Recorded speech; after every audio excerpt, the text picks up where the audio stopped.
이야기는 아련한 노래와 함께 기묘한 풍경의 연구소를 보여주면서 시작합니다. ああ、俺のラーメン。食べないと伸びちゃうだろ。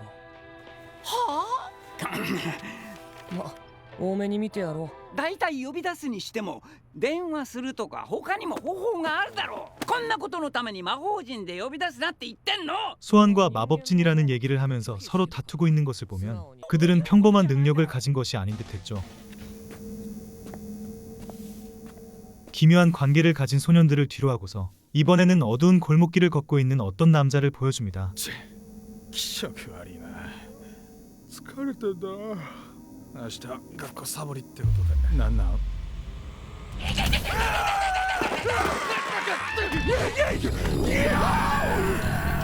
갑자기 나타난 괴상한 생명체가 무엇인지는 모르겠지만 그가 하고 있는 연구와 관련이 있는 것 같았죠.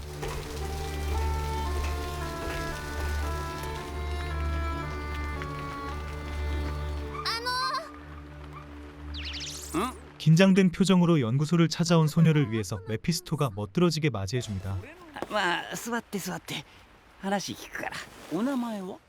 浅葱ひなです。ここは千年王国研究所でオカルト探偵者じゃそな。んな話をしてない。たまった家賃の話をしてるんだ。あなたが悪魔くん？ 1万年に1人の天才だそうだ。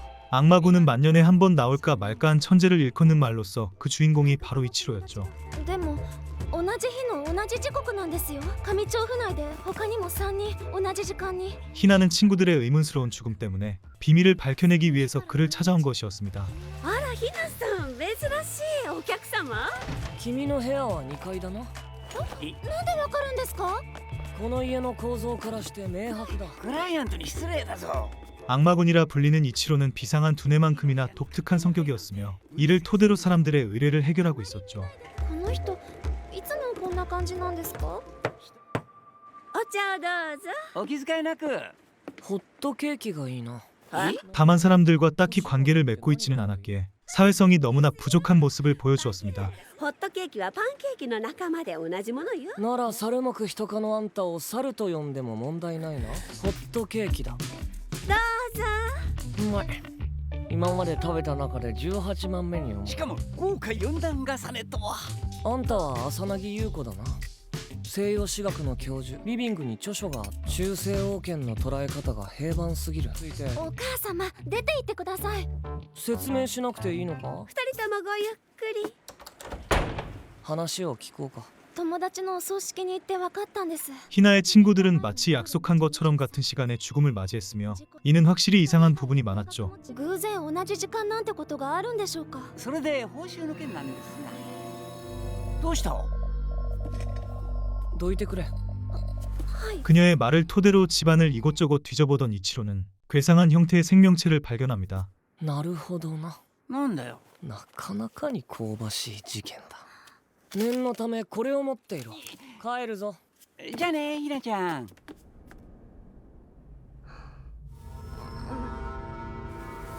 그렇게 그들이 돌아간 이후 침대 밑의 괴물은 사악한 아기를 품고서 희나를 죽이기 위해 찾아오죠.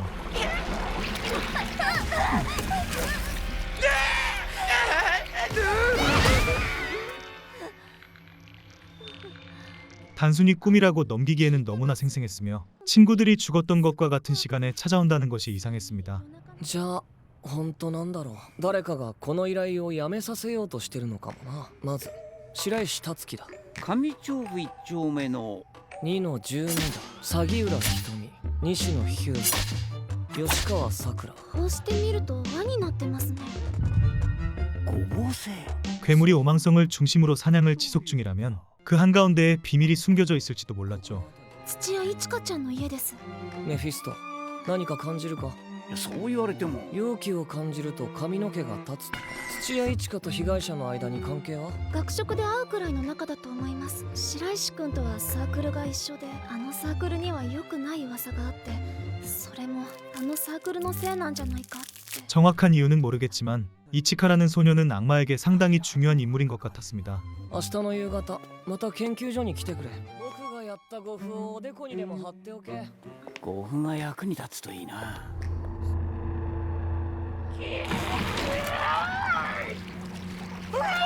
그날 밤 또다시 괴물이 찾아오지만 이치로가 만든 부적은 그들을 퇴치하는 것에 효과가 있었죠. 次は杉浦瞳だ。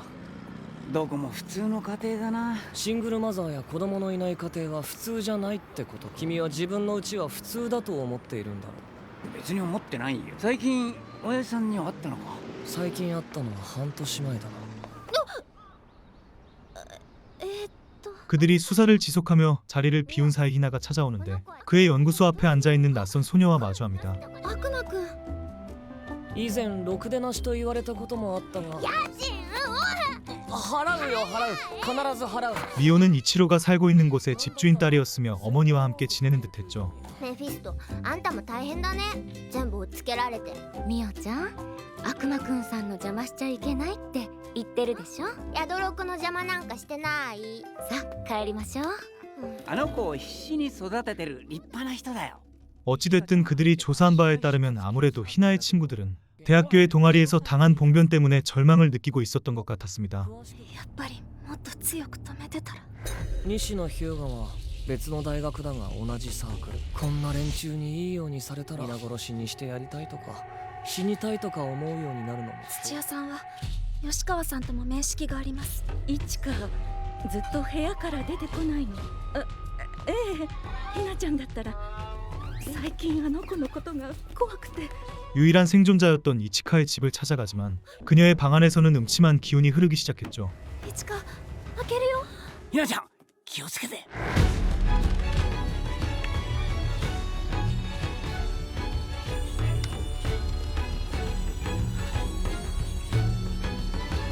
君は이치카ちゃんかい。 그녀는 아무래도 사건을 일으켰던 악마에 의해 빙이 되어 몸을 완전히 빼앗긴 듯했습니다. やばいぞ悪魔くん。 汝にポテスターテ・ディアボリを与える。 이전부터 느꼈지만 이치로와 메피스토는 특별한 능력이 있었으며 마법까지 사용할 수 있었는데 やった。一ついいか、絶対0度は言い過ぎだ。うるせえ。なんだおい。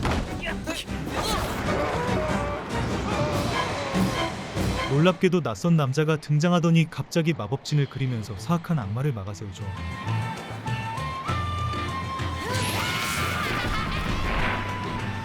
おじさん。クソ親父か。怪我はないかい。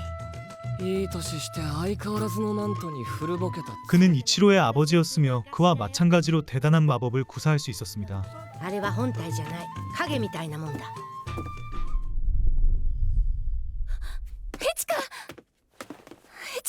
그들의 정체에 대해서는 의문만 남게 되었지만 어찌됐든 악마에 의해 더 이상 희생자를 만들지는 않았죠.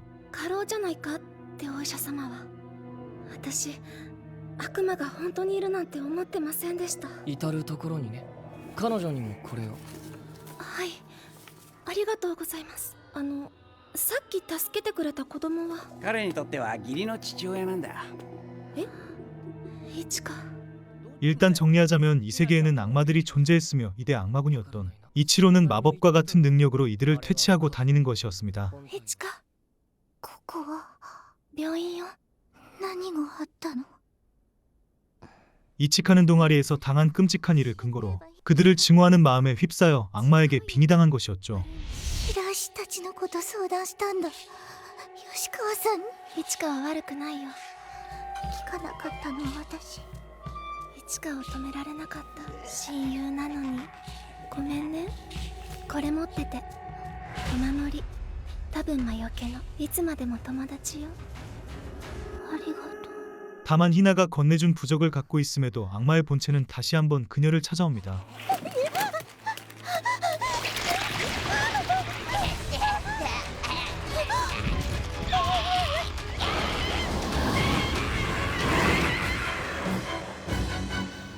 大変だ悪魔くん。大変だ。イチカちゃんが襲われた。全身を切りつけられたって。護符を身につけなかったんだろう。だけどそもそもイチカちゃんは五芒星で守られてるはずじゃないか。ごぼう星は逆にすれば呪詛の星となる。 독특한 성격답게 그는 이를 모두 알고 있었지만 나서지는 않았으며 이 때문에 메피스토와도 갈등을 겪게 되죠. お前。どうせ君の魔力じゃ守れない。分かったらココアを入れてくれ。ただいま。おかえり。生春巻きとナシゴレン。やったでこの子は何怒ってんの？一郎君と喧嘩したらしい。あいつ最低だよ。吉川さくらは土屋一花から相談を受けただけだとなると、やはり僕の推理が正しいということになる。悪魔はこの家の中にいると見て間違いないだろう。 놀랍게도 이치로의 추론처럼 현재 희나의 부모님은 악마에게 빙의된 상태였습니다.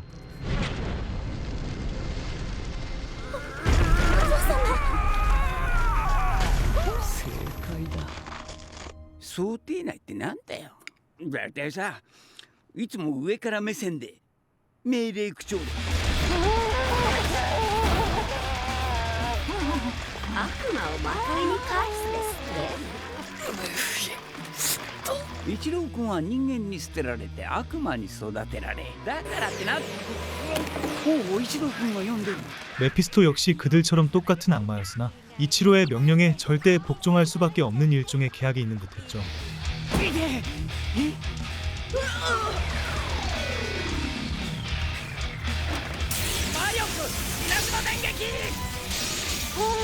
목숨을 잃을 위기에 처했지만 다행히도 그를 소환한 덕분에 잠시 시간을 벌 수 있게 되었습니다. ひなちゃんのお母さんが悪魔だったのか。いや、彼女は契約者。メフィストさん、お母様とお父様は。じゃあ結局悪魔の本体はどこにいるんだ。この部屋は君の部屋で間違いないな。はい。ずっと。 이보다 의문스러운 점은 바로 희나의 방 안에 있는 대부분이 마치 인위적으로 조작되었다는 것이었죠. まるで死んだ誰かを懐かしむ部屋のようだ。本当に君の思い出？本当に父親に取り付いたのは影、母親は契約者だ。悪魔はひなちゃん。本物のひなちゃんはどうしたんだ。 결국 그녀는 사실 악마였으며 이미 죽어버린 희나를 대신해달라는 계약을 어머니가 이행한 것이었습니다. ヒナの人格が悪魔を抑えていたんだ。抑えられていた悪魔が目覚める。皆は奪わせない。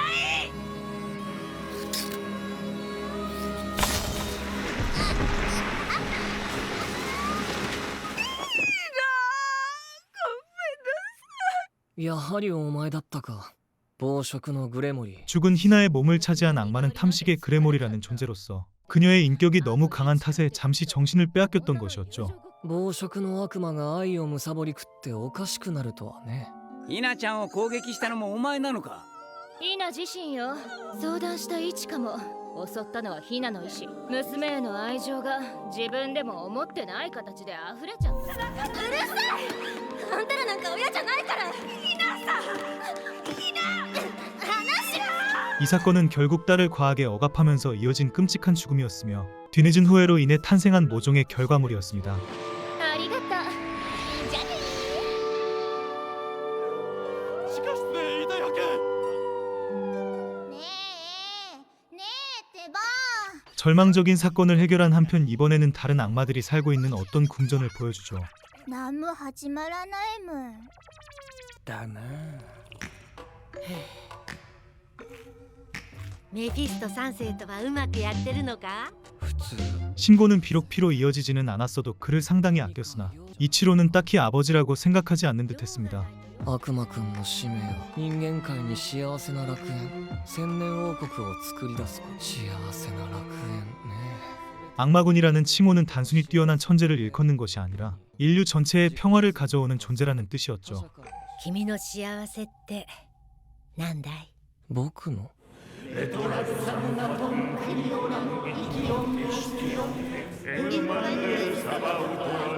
그들이 연구하고 있는 것은 결국 인류를 구원할 수 있는 방법이었으며 이는 천년왕국이라는 프로젝트와 관련이 있었습니다. 人は火をかくとより多くの食材を口にできるようになった。我々人をあらゆる生物の頂点へと導いた。 그들이 만난 남자는 과한 식욕을 갖고 있었으며 심지어는 악마의 살점까지 먹고 싶다고 얘기하죠. これだ、大悪魔サタン。目的だ。ただの食欲だよ。 부자인 만큼 세상의 모든 것을 먹어봤기에 사탄의 살을 먹을 수만 있다면 새로운 경험을 할 수 있다고 믿는 것이었습니다. それが悪魔の肉。大悪魔サタンの肉なのだ。きっと私は幸せをかみしめることができる。幸せでサタンを召喚しろ、それが依頼でいいんだな。その辺の雑魚をちょちょいと呼びつけるのとはわけが違うんだよ。 게다가 맘대로 하인까지 죽여대면서 제물로 바친다고 하는 것을 보면 제정신은 아닌 것 같았죠. おい悪魔あれはもう2週間も何も食らっていない。クマでも飼ってるのか。人間だよ。サタンの召喚に挑んで失敗した4人の魔術師たちの慣れの果てだ。マリオくん絶対例の 결국 이치로가 직접 사탄을 소환할 때까지 그는 절대 놓아줄 생각이 없어 보이는데 僕が大悪魔サタンを召喚してやろう。 메피스토를 위협하며 협박까지 이어갔으니 그 역시 요구를 들어줄 수밖에 없었습니다. 3000年前に東方の賢者が成功して以来、サタンの召喚を成し遂げた者はいかなる魔法陣を書けばサタンを召喚できるのか。 사탄이라는 존재는 악마 중에서도 고위 악마로서 사실상 보통 인간이라면 감당하기가 힘든 엄청난 마족이었죠. おかしなことをしてみろ。だが悪魔の召喚は断りと知の科学。 그가 열심히 마법진을 분석하며 이를 소환할 방법을 찾는 동안 메피스토는 간신히 지옥에서 빠져나옵니다.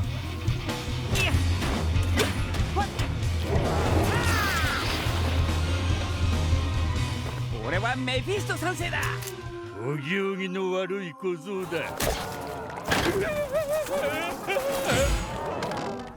さて残るは 이제 토바야마도 처리했기에 사탄을 소환할 필요는 없었지만 외골수였던 이치로는 극도로 집중한 상태였죠. 我は求め訴えたり眠りから覚めよ。バカ野郎。またやる。正しやろうと間違っていようとそんなのもうどうだっていいじゃないか。 마침내 소환에 성공하는 것처럼 보였으나 갑자기 시간이 정지하더니 그들의 몸도 변해버리기 시작합니다. 俺たちも化け物に。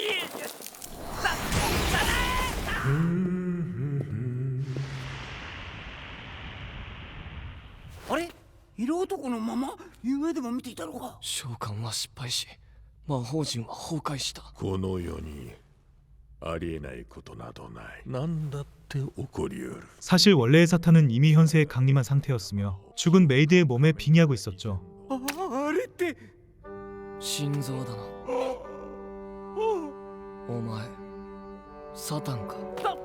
誰に召喚された。幸せとはつまり欲だ。 그 존재의 말에 따르면 사탄이란 누군가가 소환해내는 것이 아니라 스스로의 의지로도 현세에 도달할 수 있다는 것이었습니다. エロイムエッサイムエロイムエッサイム。汝にポテスターテ・ディアボリを与える。魔力絶対例の。おまけだ。受け取れ。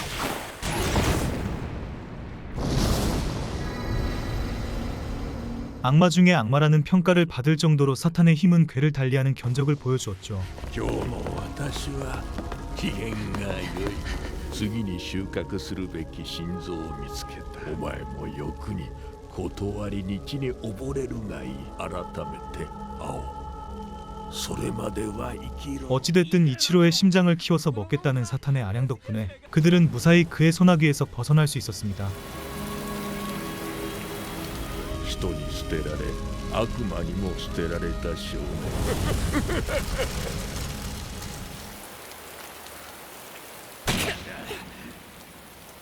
메피스토는 비록 그와 종속관계에 불과하긴 했지만 그 이상의 감정을 이치로에게 갖고 있는 듯했죠. お前自身の命もだ。ふざけた真似してんじゃねえの。しばらくの間毎日ラーメンを俺。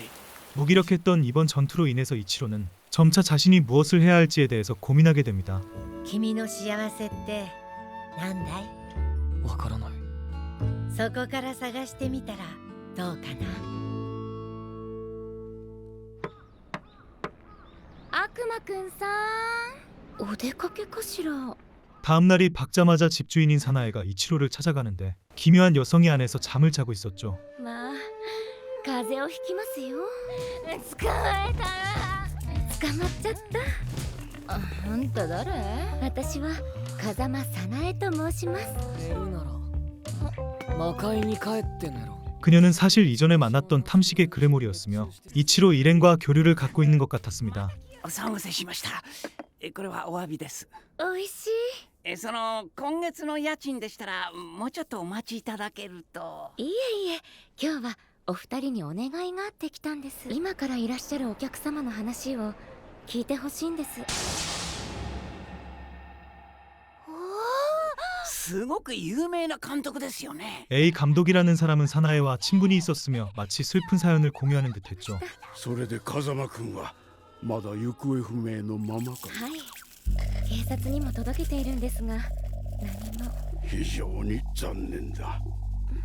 もう死んでしまったかのような言い方だ。無駄に長生きしているものでね。 그녀의 남편이 실종되었다는 사실을 뒤로하고서 A는 차분한 표정으로 찾아온 목적을 말하기 시작합니다. あるフィルムを見つけてほしい。私の友人ビトが撮り、世間では幻の傑作と呼ばれるフィルムだ。封印ってなんでそんなことを。奴は言っていた。あれは呪われたフィルムだ。 희대의 걸작을 완성한 비토라는 남자는 아무래도 악마에게 영혼을 빌리는 대가로 영화에 저주가 깃들게 했던 것 같았죠. 潤沢な予算に人気の俳優たち。ただがあの映画は封印する。映画を完成させたビトが放った一言がそれだった。 A는 유명한 영화 감독으로서 그 작품에 깊은 관심을 가졌으며 자신의 눈으로 그 저주를 확인하고 싶었던 것이었습니다.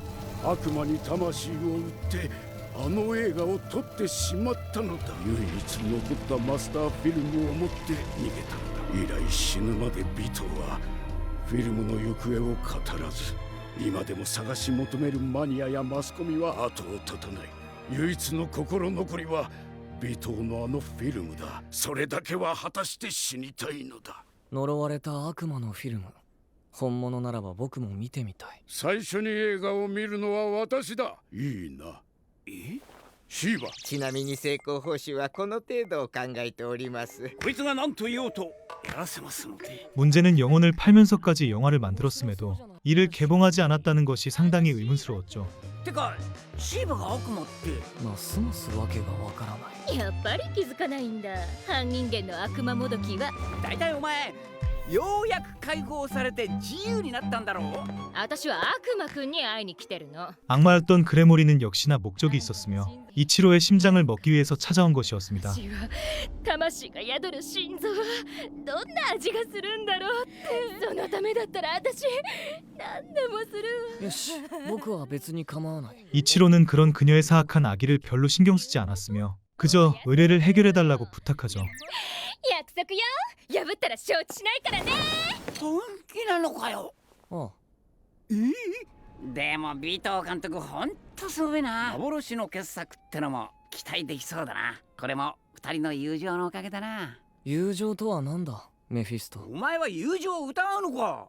疑うも何も存在しないと言ってる。何喧嘩？ 그들이 토론하고 있는 와중에 의뢰를 빠르게 해결한 것을 보면 능력 하나는 확실했습니다.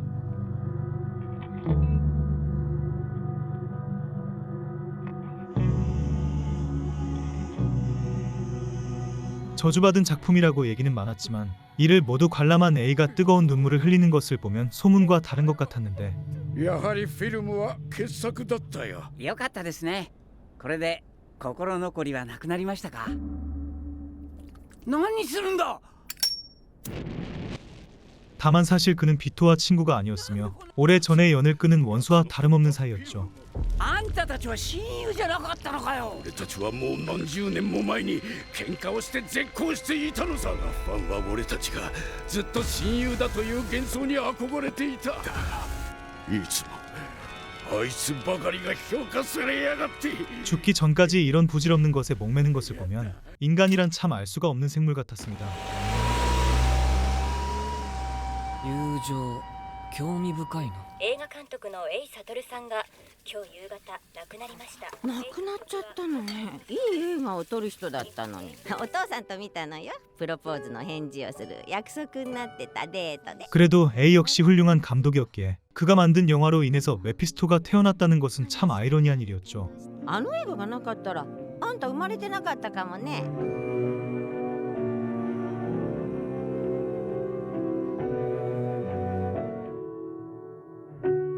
すごいファンの数だな。彼の撮るフィルムは本物でしたから。お前は尾藤に呼ばれて呪いのフィルムを撮らせたのか。私を呼び出したのは2人に嫉妬したある小物の映画監督ですよ。 역시나 A의 곁에 있었던 것은 악마였으며 그들 사이를 이간질하여 끔찍한 작품을 만들어낸 것이었습니다. お前はレビアタンか。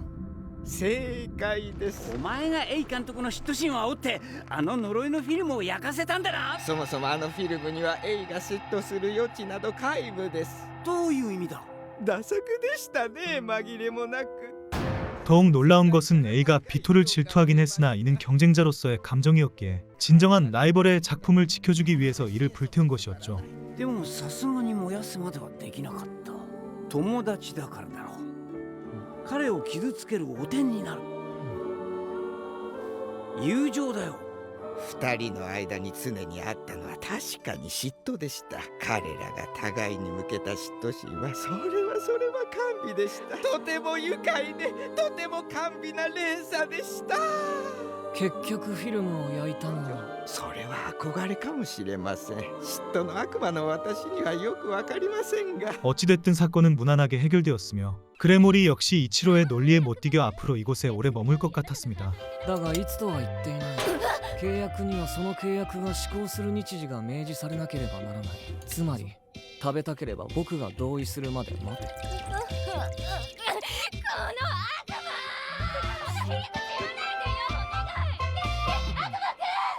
한편 이번에는 입주인이 월세를 내지 않아 골머리를 앓고 있는 어떤 노인의 모습을 보여주죠. いえね、中山さんが家賃払ってくんないがや。でも後で弁償とか嫌ですよ。言わないよ。 문을 뜯고서 안에 들어가자 끔찍하게도 몸에 이곳저곳에 못이 박혀 죽어있는 남자가 보였습니다. 呪いの人形による殺人事件ね。 상당히 낡은 빌라 안에서 벌어진 사건은 세간에서 인형범죄 사건이라고 불리는 듯했죠. 部屋は2階の202号室。警察は人形のことなんか気にもしてくれない。こんなレトロな鍵やな。アプリのロック画面でしか見たことないぞ。おっと。さて、フォルトゥナの人形の謎に迫りますかね。フォルトゥナとはギリシア語で運命。3日後に手に釘を打ち付けられた状態で死ん、その後も所有者が次々と変死をと。ゲーム機とか何でもありだな。いわゆる転売ヤーか。うわ、すげえ収入。窓は閉められ、さらに U字ロック。 완전히 밀실로 이루어진 방이었기에 사건을 일으킬 수 있는 범인은 오로지 기괴한 인형밖에 없었습니다.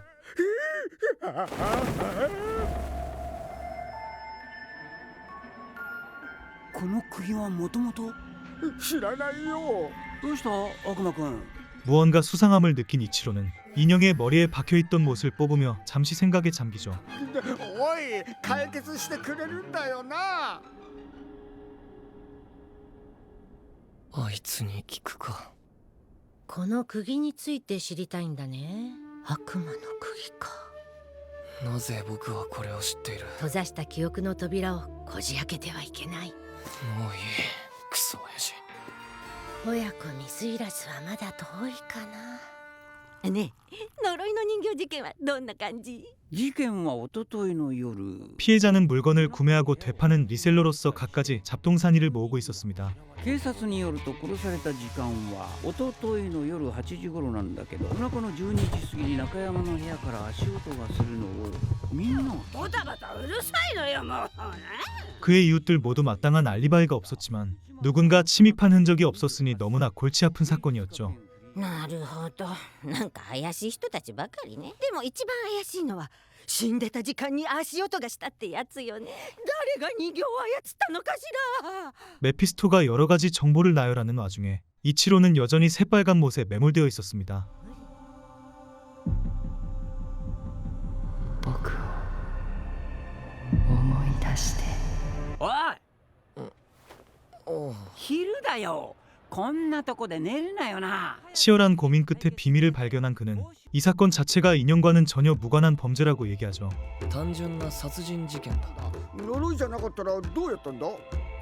実際にやってみせるさ。ビニール紐を用意してここに紐をテープで固定する。そっとドアを閉める。あ、ロックされた。あとは紐を引っ張ってテープごと抜けばおしまいだ。 집 자체가 낡았기에 이곳에 사는 주민이라면 단순히 인터넷을 찾아보는 정도로도 쉽게 저지를 수 있는 범행이었습니다. ドアの上下の隙間から出し糸を操作すれば。なるほど。でも足音は？スピーカーだよ。少し不自然にうつ伏せで2つ倒れてる。タイマーで足音を再生したんだろう。呪いの人形の仕業に見せかけて操作を攪乱するのが目的だろう。頭の出来が良くないやつだ。わざわざ自分から首を突っ込んできた第一発見者の西園だ。U字ロックにテープでも残してそいつを始末したかったんだろうな。あとは動機だが。あ、そういえば近くに明細書あったから、もしかして金庫の跡かな。過当な方法で稼いだことを知られたんだろう。 어찌됐든 그의 추리대로라면 그저 사람 사이에 벌어진 범행이었으며 악마가 개입하지는 않은 것처럼 보이는데 金庫は冷蔵庫の中に隠してあったってさ。そういえば中山さんにはお子さんがいたんですか？ああ、なんとかやり直そうと考えていたんだろうな。会うために汚い金を儲けて、それで殺されるなんて。フォルトゥナの人形って何だったんだ？古いビスクドールに過ぎない。でもアメリカのなんとかっていう金持ちは殺されたんだろう。悪魔は関係ないのか？ 메피스토의 말을 듣게 된 이치로는 머리가 번뜩였으며 갑자기 자신의 연구소로 달려가기 시작했죠.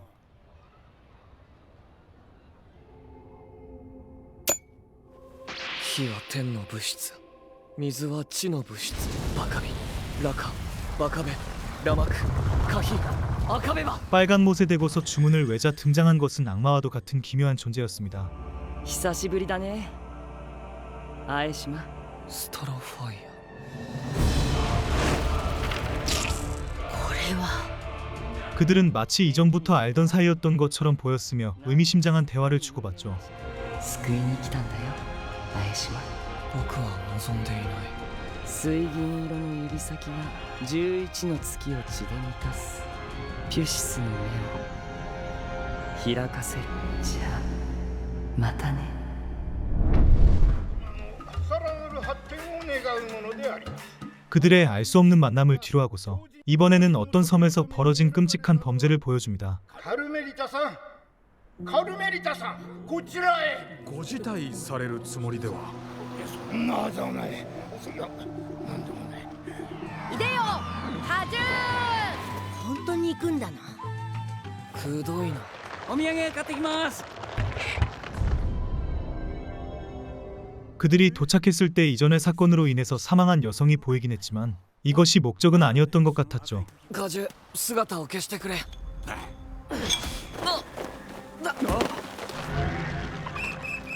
もしもし。おい、死んでる。 죽은 여성은 섬에서 꽤나 주요한 인물인 것 같았으며 같은 자리에 있었던 것을 근거로 괜한 오해를 사게 되었습니다. カルメリタ。アデリナさん。 完全に俺たちが犯人ってことになってて、飯も食いに行けないぞ。赤い釘、死んだ女。 이전에 봤던 빨간 못이 이곳에도 있다는 것을 토대로 이치로는 죽은 여성이 스트로파이어와 관련이 있다고 생각했죠. やはりあの女について調べる必要があるな。その女のことを調べればいいのね。報酬は成果次第だ。 일단은 사건의 자세한 조사를 위해서 피해자의 어머니를 찾아가기로 합니다. どうも、こんにちは。他の店に。あ、ちょっと。怪しいもんじゃないんで。30年前に俺と彼の父親がこの島の危機を救ったんです。あの時のことは私も子供心に覚えてるし、でもその息子たちがなぜ今更？ 정말로 이 사건이 스트로파이어와 연관이 있는지는 알 수 없었으나 딸을 잃은 어머니의 마음은 악마의 힘을 빌리고 싶을 지경이었죠. 我々が捜査をする間、ここにかくまっていただきたいので。私のカルメリタ、ここを自由にお使いください。ありがとうございます。許してはいけない。決して。観光隊償を志願したと言っていました。一方パスカー警察のロド・ゴンザレス捜査官はペアリングだ。ペアリングってことは付き合ってたのか？ 그가 피해자의 남자친구라는 것을 알게 되었으며 그레모리를 시켜서 그를 조사하게 합니다.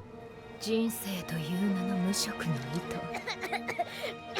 何これ手振り。誰だ？悪魔くんからはカルメリタとのつながりを探れって言われてるんだけど、まさかこんなの見つけちゃうとはね。何を呼び出したのかな。俺は祈ることしかできなかった。俺は願ってしまった。なるほど。 다만 신이 아닌 악마가 저지른 일이라는 말만 남긴 채 그는 갑작스럽게 죽어버리고 말죠. 背後には悪魔崇拝カルトの関与もあったものと手がかりが死んでるんだ。心臓以外死んで。バカバカバカバカバカバカ。犯人はロード。捜査は終了だそうです。 여자친구를 사랑해서 죽였다고 하기에는 사건을 종결하기에 미심쩍은 부분이 한두 가지가 아니었습니다. 日が暮れたらその魔法陣のところへ行くぞ。待てよ、今は釘のことより真犯人を見つけるのが先だろう。犯人はロドということに決まったんだろう。 빨간 못에 집착했던 이치로는 매정하게 굴었지만 반은 악마였음에도 메피스토는 오히려 인간들에게 정이 많았죠. もういい、一人で行けよ。ああ、こりゃ美味しそうですね。残り物で悪いけど最近日本食の居酒屋ができたのよ。 카르멜리타는 그녀에게 전부나 다름없는 존재였기에 도저히 이 사실을 받아들일 수가 없었습니다. カルメリタより大切なものなんて何もなかった。あの子は私のすべて。カルメリタ。ダ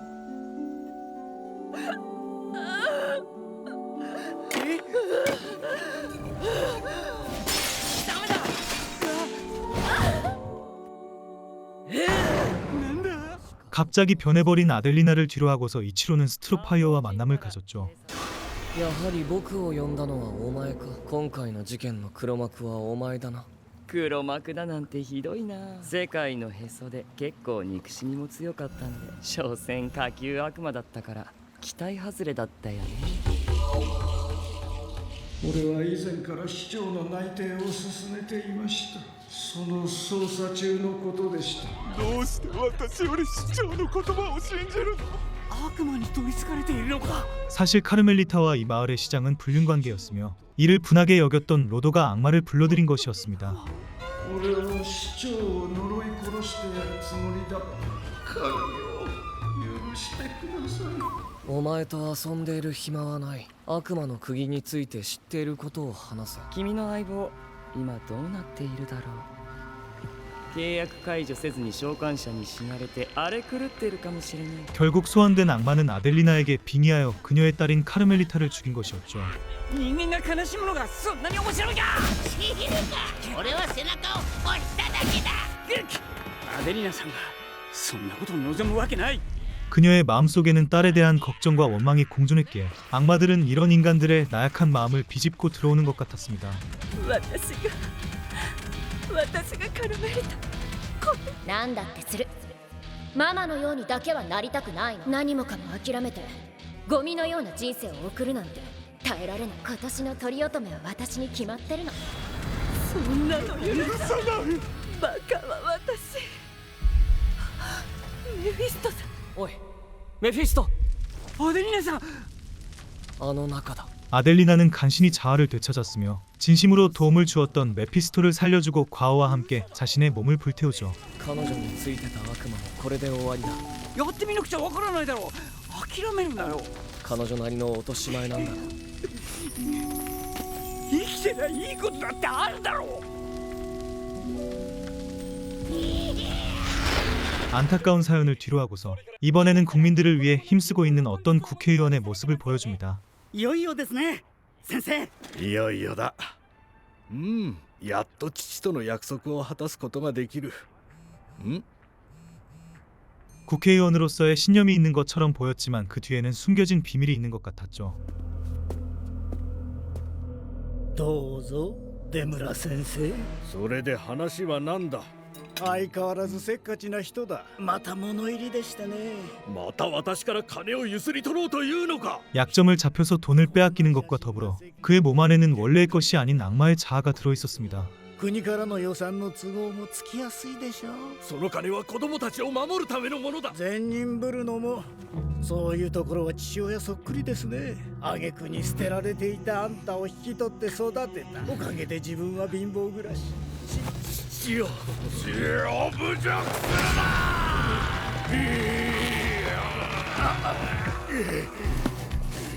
그렇게 데무라는 그를 죽여버리면서 자신의 약점이 드러나는 것을 철저히 봉쇄하는데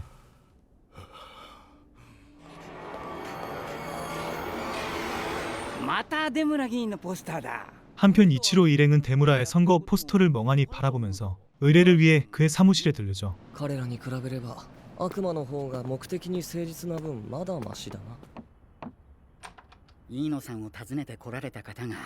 構わん。通しなさい。千年王国研究所。実は飯野氏からある調査依頼を受けて連絡が取れなくて。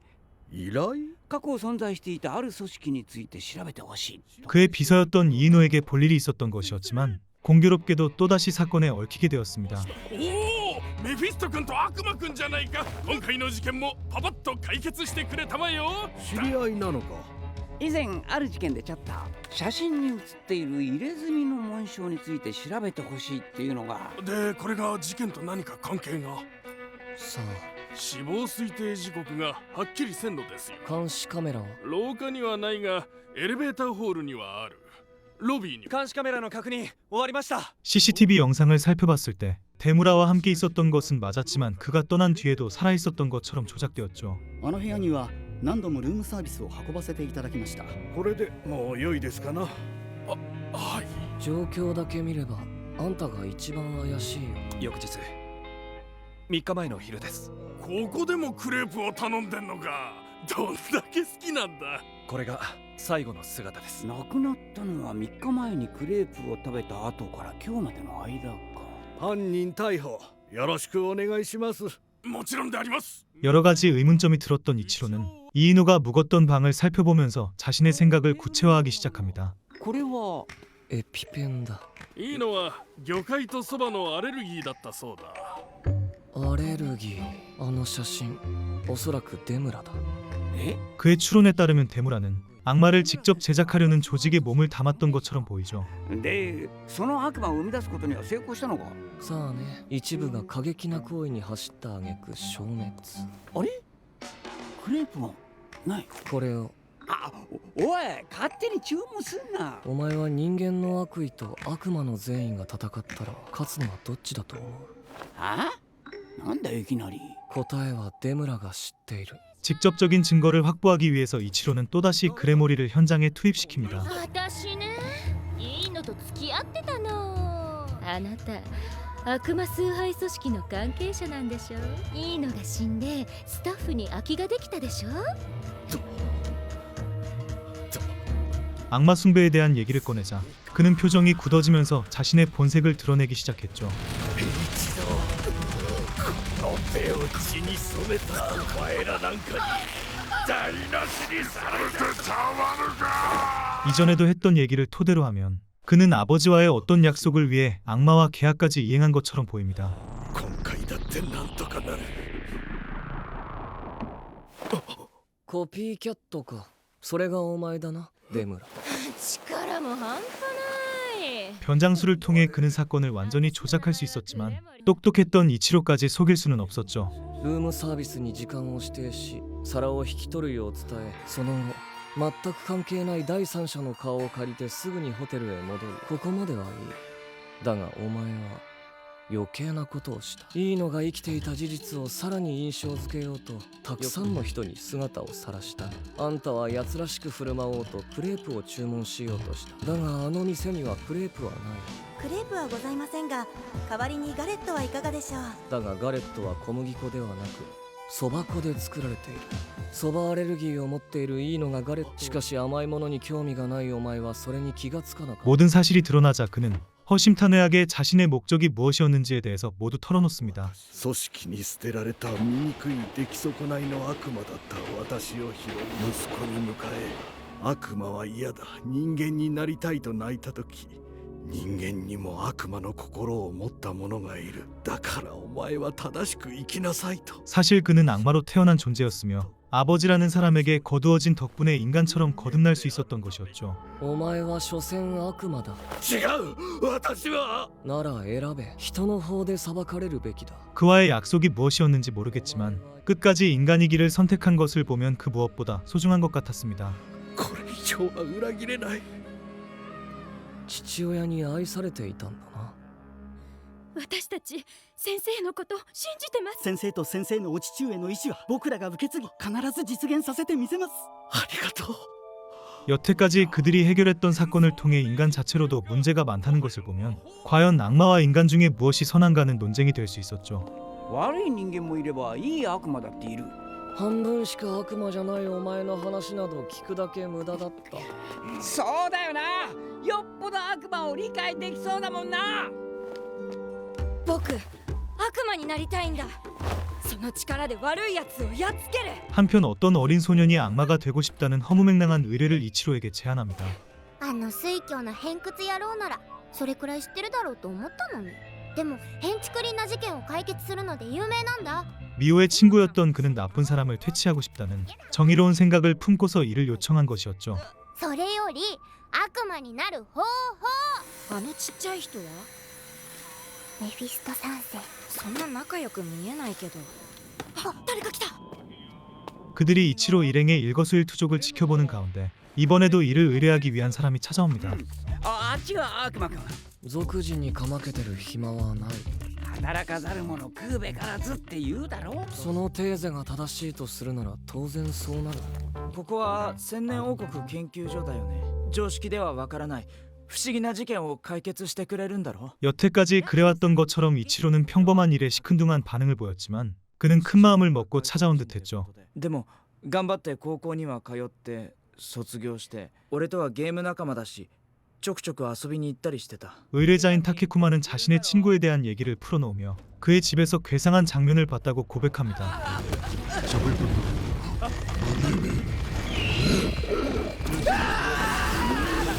まさに我々が扱うべき事件ですね。謎だ。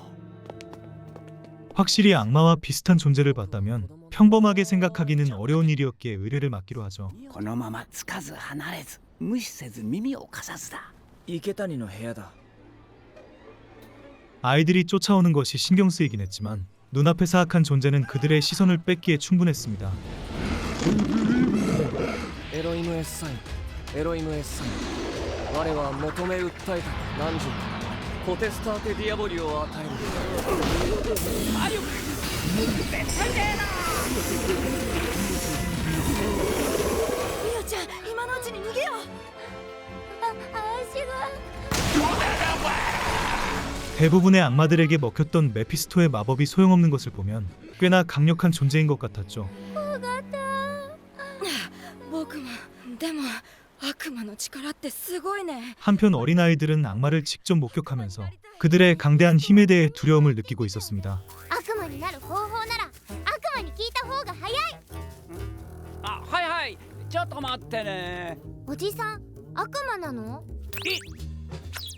다만 두려움의 한편에는 그들처럼 강력한 존재가 되고 싶다는 마음이 숨어 있었기에 메피스토의 아버지를 찾아가죠. はい、おじさんは悪魔です。やった！悪魔はいたんだ。こいつ真宙って言うんだ。悪魔になりたいんだって。悪魔の力で悪いやつをやっつける。ねえ、奥さんとどうやって知り合ったの？悪魔と人間の夫婦だよ。慣れ初めなんてどうでもいいじゃないか。 공포의 존재였던 악마의 사랑 이야기였지만 미호는 설렘을 안고서 천진난만한 표정을 지었습니다. ねえ、詳しく聞かせて。話したら帰ってくれる？そもそも悪魔くんと出会って、君たちの知ってる悪魔くんじゃなくて、で気がついたらプロポーズしてた。知らないだろうな、群青の総国。見た。そんな話どうでもいい。悪魔になれるまで僕帰らないからね。 다만 마이로는 반드시 악마가 되지 못하면 안 되는 이유가 있었으며 진지하게 자신의 결의를 밝히죠. ダメだったらダメだ。いいね。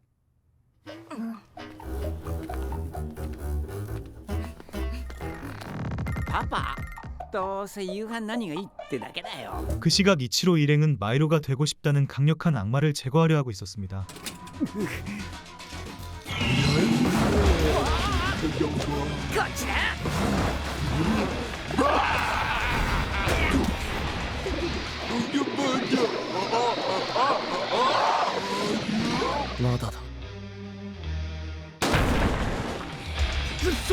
공격도 먹히지 않았으며 마개로 돌려보내는 마법진까지 거부하는 것을 보면 괴를 달리할 정도의 힘을 가진 듯했죠.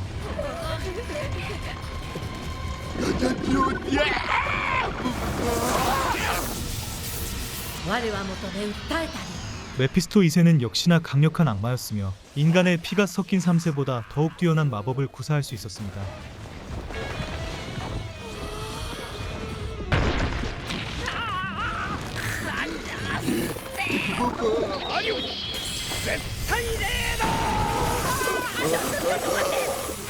선대의 악마군이었던 신고의 파트너 악마답게 그들이 어쩌지 못했던 괴물을 가볍게 제압하죠. 池谷しっかりしろ。これが父親の力。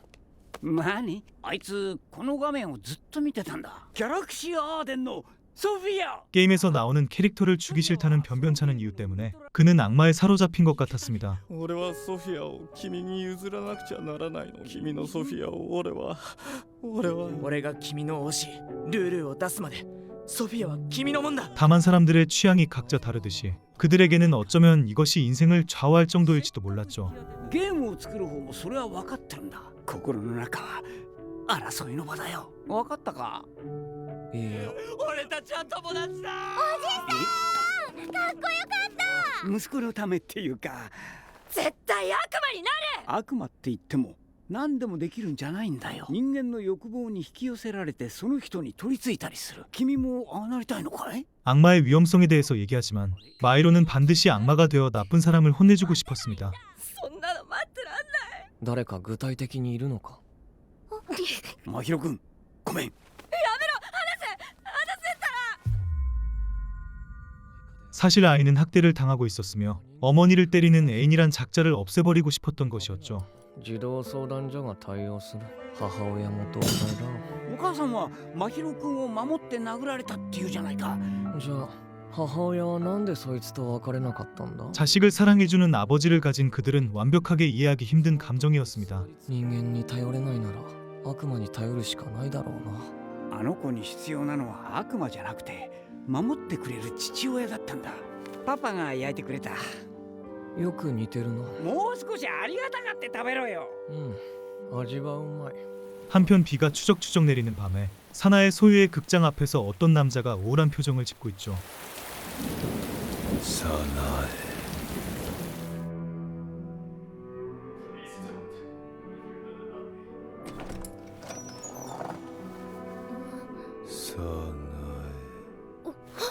그는 바로 사나이가 그토록 찾아다녔던 미호의 아버지이자 그녀의 남편이었습니다.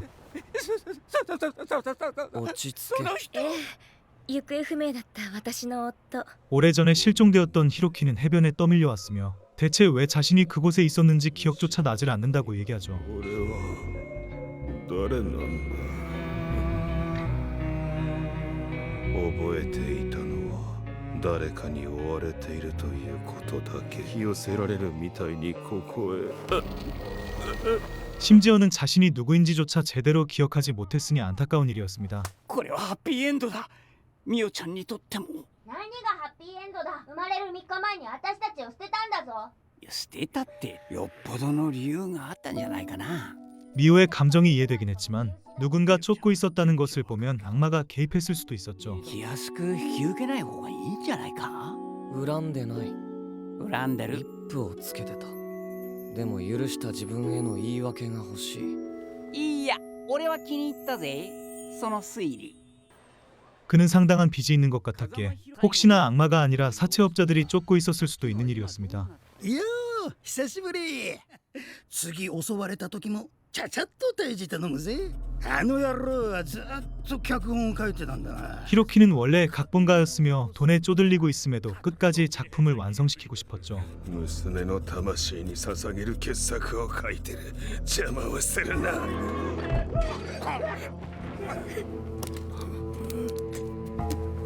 ああ、よくある話だ。ここまでは。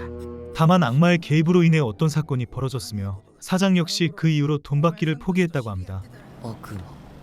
ああ、みんな言ってたな。傑作を生み出すためなら悪魔とだって取引する。 이전의 사건을 돌이켜보면 히로키 역시 자신의 작품을 위해서 악마에게 영혼을 팔았을 수도 있는 일이었죠. 映画の脚本です。なんてものを、俺はなんてものを書き上げてしまったんだ。 딸과 아내를 먹여 살리기 위해서 작품을 집필했다고는 하지만 이는 모두에게 파멸적인 결과를 가져올 뿐이었습니다. 帰ってきてから一度もここに入ろうとしないんです。この部屋が怖いって。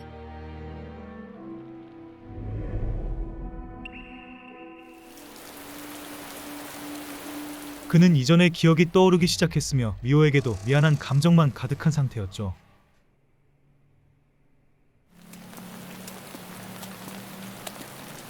初めてのプレゼントがコンビニのホットスナックなんて今さら父親ずらせる資格はないがすまない。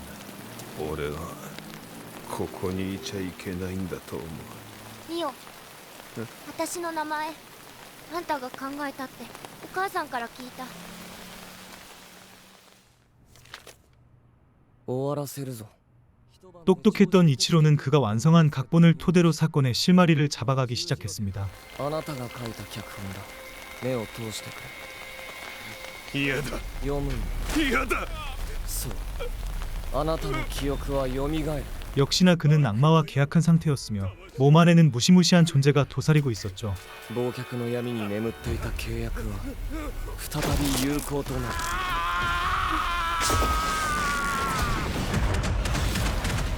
魔力解放者。十字路の悪魔レグバは契約に守られている。 교차로의 악마라고 불리는 레그바는 자신의 힘을 빌려주는 대가에 노골적으로 집착하는 존재였습니다. この場が奴の断りに支配されている以上、拒否すれば同じ運命をたどる。ミオちゃん、あっち行け、悪魔。代償は支払われなくてはならない。おい。脚本は量の一時をもって完成する。つまり契約は完了していない。 궤변을 통해서 그를 저지하려 했지만 강력한 악마답게 이를 허투루 넘길 생각이 전혀 없었죠. 今この場を支配するのは我らの断り。 그래도 권리에 집착하는 그의 특성을 이용한다면 이를 깨부수기만 해도 손쉽게 정리할 수 있었습니다. ミオ、ごめん。ごめん。おかえりなさい。ここで記憶を取り戻してしっかりと型がつけられてよかったよ。 히로키는 여태까지 가족들에게 잘해주지 못했던 마음을 씻어내기 위해 최선을 다해서 그들을 행복하게 해주었죠.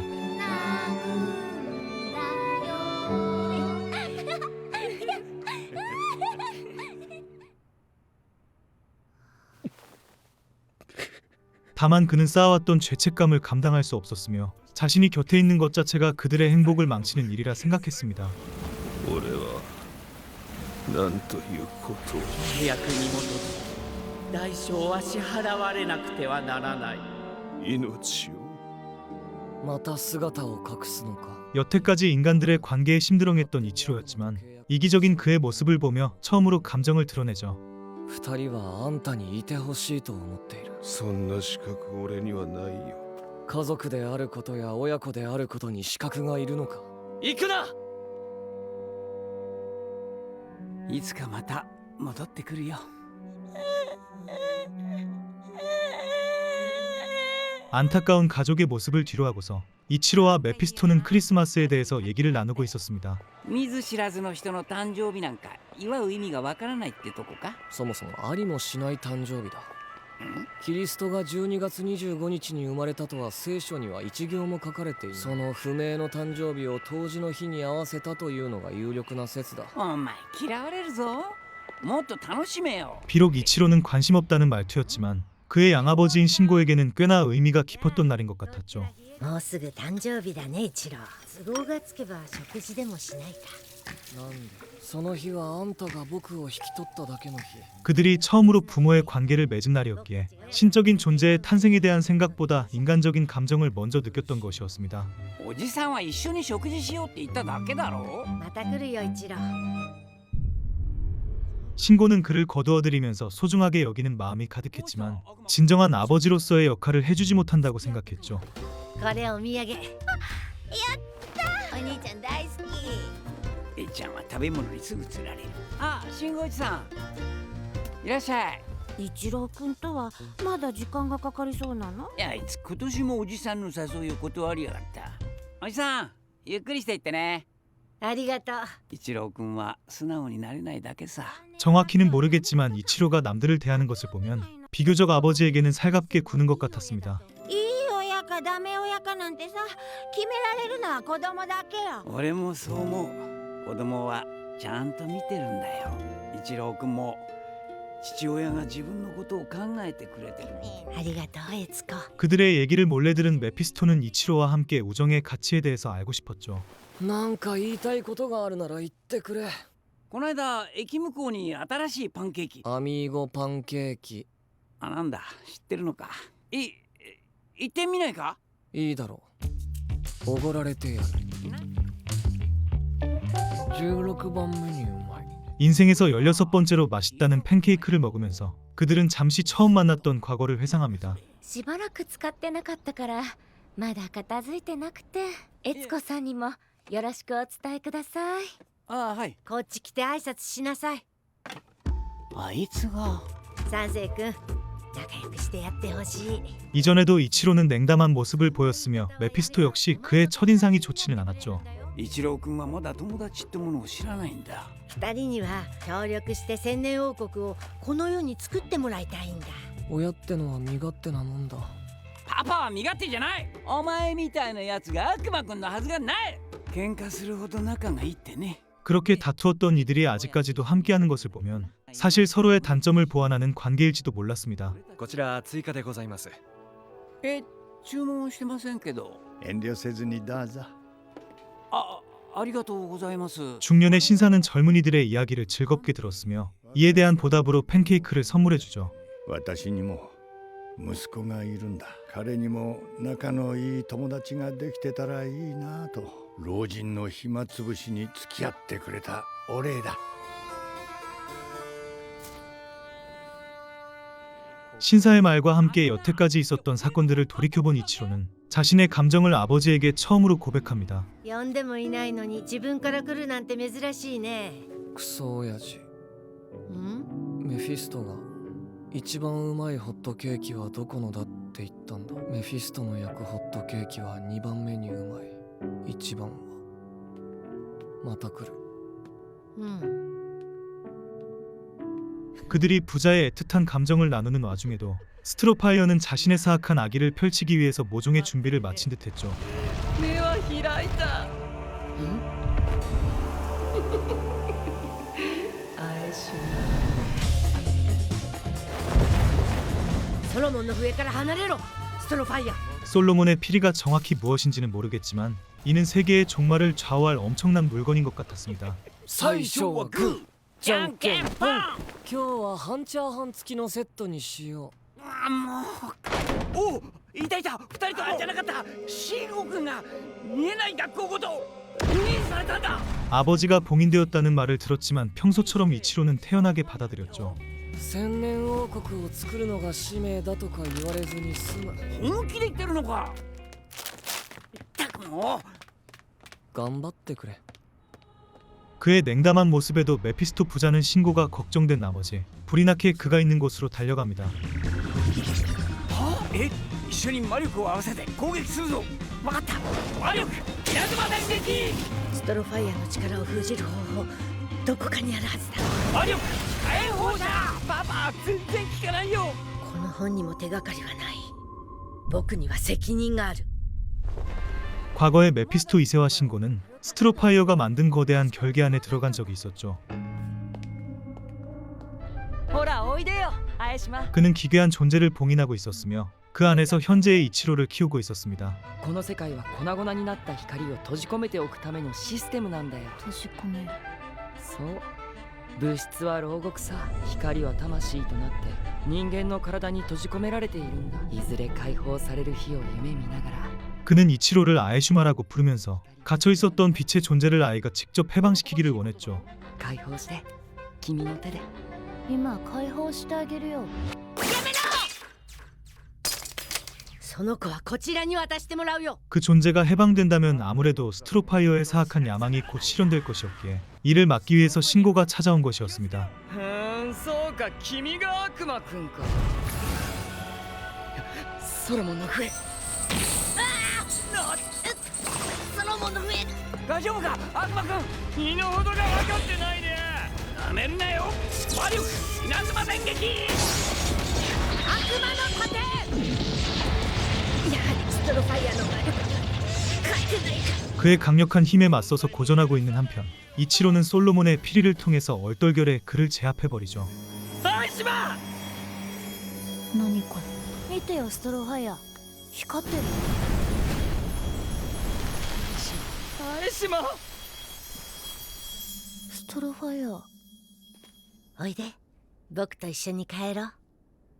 그 이후로 이치로는 신고에 의해 거두어졌으며 사람답게 살 수 있도록 교육을 받았습니다. ココア、飲んだことないかい？ホットケーキだよ。ホットケーキ。ホットケーキ。これからは人間の食べ物を口にしなきゃ。まずは美味しいってことを知らないとね。 신고는 악마군이라는 칭호를 받으면서 모든 인류가 항상 행복하게 웃을 수 있는 세상을 만들고 싶었죠. じゃあ頼むよ、優子。はい、いいじゃないか。家族写真だ。君は千年王国の実現を目指さなくてはいけないんだ。すべての人が幸せに暮らす千年王焦ることはないよ。簡単なことじゃない。国。クソ親父。ストロファイアを封じる方法、何かあるはずなんだが。 스트로파이어가 물질로 이루어진 세상을 파괴하려고 한다지만 도대체 목적이 무엇인지 짐작할 수가 없었습니다. ストロファイアが生まれたのは人間よりも前。封じた者がいるとすれば誰だ。まずいな。物質界を破壊しようとするのはなぜだ。赤い釘、鎖につながれた女、悪魔の世界にいた時の記憶。 갖은 고민 끝에 머리가 번뜩였던 이치로는 그를 봉인할 방법에 대해서 깨닫게 되었죠. グレモリー、ストロファイアを封じるのに協力しろ。ちょっとっていうかとんでもない系の注文ね。分かってる。こいつをやる。本当でしょうね。 그가 그레모리에게 무언가를 부탁한 한편 여전히 메피스토 부자는 강력한 결계 앞에서 애를 쓰고 있었습니다. このままじゃ見えない学校もおじさんもどうなるか。悪魔くんのやつ。さたんさまご機嫌いかが？ねえ、あいつの魔力を破る方法なんて知らないかしら。 사탄은 자신에게 찾아온 그레모리를 단숨에 죽여버리면서 의미심장한 말을 내뱉기 시작하죠. おいしい青だ。ストロファイアはこの世の断りの外にいると思っている。だが受肉している以上止める方法はある。もうね、本当苦手なのよね、あいつ。 비록 상처를 입긴 했지만 다행히도 이치로가 원했던 것은 얻을 수 있게 되었습니다. 自分の方が年上だからってひどくない？もしもし、ちょっと。見えない学校に行くぞ。え？ 영리했던 신고 역시 안에서 이것저것을 살펴본 결과 스트로파이어의 힘을 봉인하는 방법에 대해서 알게 되었죠. うまく。おっと、おじさんしっかり。一郎はそれが。少しはミオを見習うんだな。 그가 결계를 빠져나온 한편 이치로는 뒤늦게 그들에게 합류하며 갑자기 총구를 들이밉니다.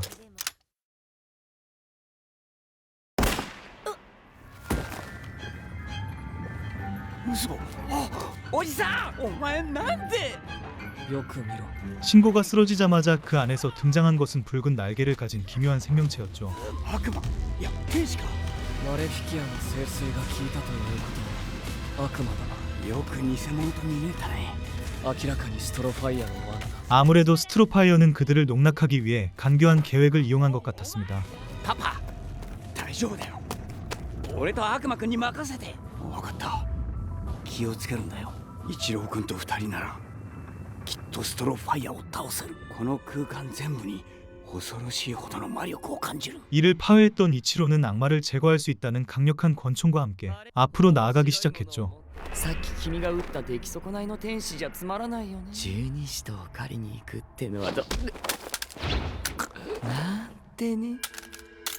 もったいないな。せっかく聖水を仕込んだ弾なのに。 다만 이 총이 그에게 먹히지 않는 것을 보면 스트로파이어는 단순한 악마와 전혀 다른 존재인 것처럼 보였습니다. 聖水だけではダメだろうとは思ってた。等しく時をそれはそれに力を等しい者たち。 이치로가 가져온 물건에 기겁하면서 놀라는 것을 통해 아무래도 그는 스트로파이어를 죽이기 위해서 단단히 준비한 것 같았죠. どこであんなものを。やっぱりソロモンの笛を破壊する。行くぞ犯人げ。お前が命令すんなよ。君は百名。 신고를 따르는 악마에게 길을 안내받은 이치로는 상대를 완전히 제압할 수 있었던 솔로몬의 피리가 있는 곳에 도착합니다. なんだ。悪魔くんどうしたんだもん。え、何が？慣れ慣れしいな、半悪魔のくせに。お前の力もこの程度か。お前なんかに本気出すわけないでしょ。 워낙 강력한 힘을 가진 탓에 그 피리가 아니면 어떤 마법도 그를 제어할 수 없었죠. 不愉快なんだよ。君みたいなのがアエシマのそばにいるのが。私が遊んであげる。犯人げ、悪魔くんを助けるのよ。私はこの天使くんとダンスをするの。 그레모리가 나서긴 하지만 그들의 차이가 극심했기에 오래 버티기는 힘들 것처럼 보였습니다. こっちだほい。どうしちゃったの？しっかりするもん。 신고는 아무래도 스트로파이어의 강력한 마력을 견딜 수 없었으며 이로 인해 제정신을 유지하기가 힘들었죠. クソ親父が。信号おじさん、息はあるんだよな。一郎、ソロモンの笛だ。こいつはもうならないんだろう。 솔로몬의 피리는 자격이 있는 사람만 불 수 있었으며 이치로 역시 과거에는 그럴 능력이 부족했습니다. 笛はしばらく見えない学校に守ってもらおう。結局ソロモンの笛は僕の手の中で一度も鳴っていない。 다만 상황이 최악으로 치닫고 있었기에 그가 피리를 불지 않는다면 모두가 파멸을 맞이할 것이 분명했죠. 大丈夫か、悪魔くん。ここは地獄かい？生きてるおじさん。ゴミはポン 그 강했던 신고조차 모든 힘을 잃은 것과 더불어 거의 죽기 직전인 상태까지 치달았으니 상황이 심각했습니다. 邪魔者は消さないとね。頼みがある。なんだ。だからもし俺の中の悪魔の力が完全に目覚めたら人間の理性では制御できず暴走するって。その時は俺を殺してくれ。 메피스토는 비록 반쪽뿐인 악마라고 하더라도 소중한 사람들을 지키기 위해서 자신의 몸을 내던지죠. 諦めない心って言うんだ。魔力火炎砲じゃ。ナイスボール。 다만 이는 헛된 몸부림일 뿐이었으며 메피스토 역시 신고와 마찬가지로 죽을 위기에 처합니다. あっけないな。あ、無事だったんすね。 심지어 그는 완전히 악마로 변모했으며 자아를 잃었기에 자신의 아군조차 전혀 알아보지 못했죠. 約束だったな。我が力となりたまえ。僕たちは仲間だもん。俺たちの顔を見ろ。魔女っ子だってます。 상태가 좋지 못했지만 자신의 친구이자 파트너와의 약속을 지키기 위해 이치로는 성큼성큼 그에게로 다가갑니다. 暴走したらその時は俺を殺してくれ。そうだ。 누구보다 냉담했던 이치로에게 슬픔이라는 감정은 태어나서 처음 겪는 낯선 것이었죠. この答えは本当に正しいのか? 그가 소중하게 생각했던 존재의 죽음을 경험하면서 멀쩡했던 솔로몬의 피리 역시 분쇄되었습니다. 僕を失った時から壊れ始めた。アエシマ、見て。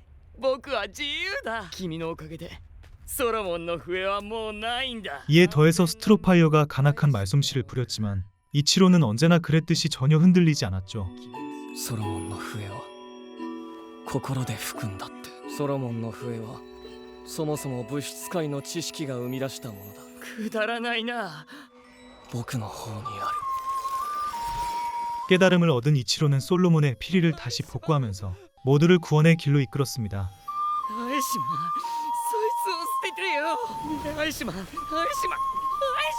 결국 사악했던 스트로파이어가 역사 속으로 사라지면서 그들은 행복한 결말을 맞이할 수 있었는데 おお、やったな。お待たせしました。美味しそう。美味しいよ。本当ね。まあしかし半分人間でよかったよ。だってそのおかげでお前に撃たれても命があったわけだし。 다만 약속을 이행하고자 했던 그레모리가 이치로의 심장을 빼내면서 애니메이션은 끝이 나죠.